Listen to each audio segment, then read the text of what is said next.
Hello guys! Laro nga pala tayong laro na to Kaya tara na, let's play!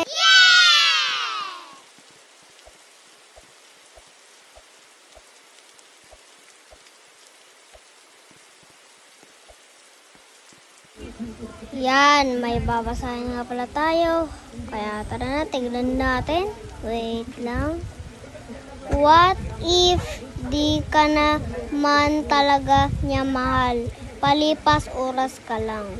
Oy, ang sakit nun Sige, next na ano natin. Tara. Ay, nahulog nga ni. Papasahin nga natin yung next Kaya tara, iba na tayo. Dito muna tayo sa tower na to. Okay, tara na. Tara na. Wait. Wow. Tignan nyo na. Wait lang. May babasahin nga pala tayo. Ito nga.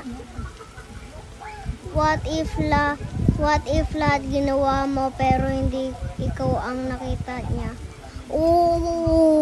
Panis kayo dito sa Roblox. Yung Roblox pala nagtatagalog din. Ito, may babasahin pala tayo. What if ikaw ang pinili pero hindi ikaw ang mahal? Iyo. Ikaw pala pinili pero di ko naman mahal. Ano yun? Ha? Kaya tara na. Next naman na. Uy, galing red and blue pa. Pilipino talaga Uy, may di pa tayo nabasa. What if mahal ang... mahal... Ay, wait lang nga. Ayoko na. Start na mag-replace. Speedrun mo nga. Wow, ang ganda naman dito sa tower na to. Tagalog na Tagalog. Tara na, alis na tayo dyan. Dito na tayo. Dito talaga yung masakit Kaya tara na. Hi! Ayoko. Hindi.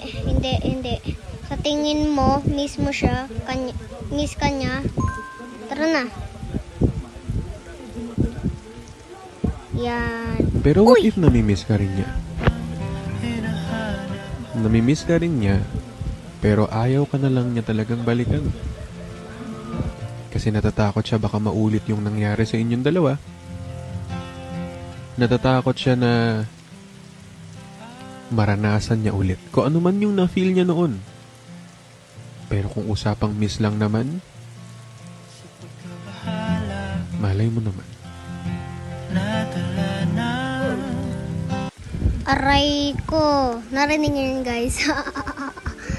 Grabe talaga yung loko ng salita na yun. Kaya, let's go na. Dito na tayo sa tower. Ay, ayoko dito sa tower. Natapos na pala natin. Dito na tayo sa color yellow. Hala. Mismo? Oo. Syempre.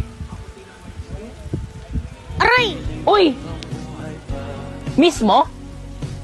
Wala ka namang karapatan Sabi na mismo. Walang ganon! Ay! Ayun lang yung sabi niya. Dapat madaming loko Doon naman tayo sa kabila. Kaya tara na. Yan, dito na tayo sa yellow uli. Yan, katabi lang ng natin.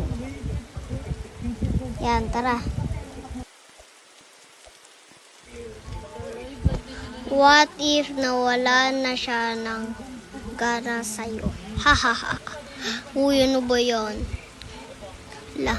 Yan. Minsan, hindi lang naman what if. Tinatanong ko rin kayo kung...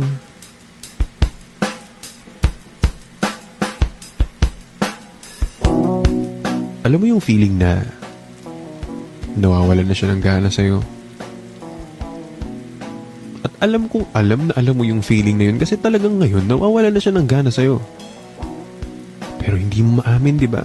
Hindi mo maamin na ikaw na lang ang tagabuhay ng conversation nyo. Kakapagod mag-isip ng topic, no? Ayan, tatapusin ko na. Kung gusto nyo ng part 2, comment lang sa comment section. Kung gusto nyo ng part 2, comment and subscribe lang. Bye-bye!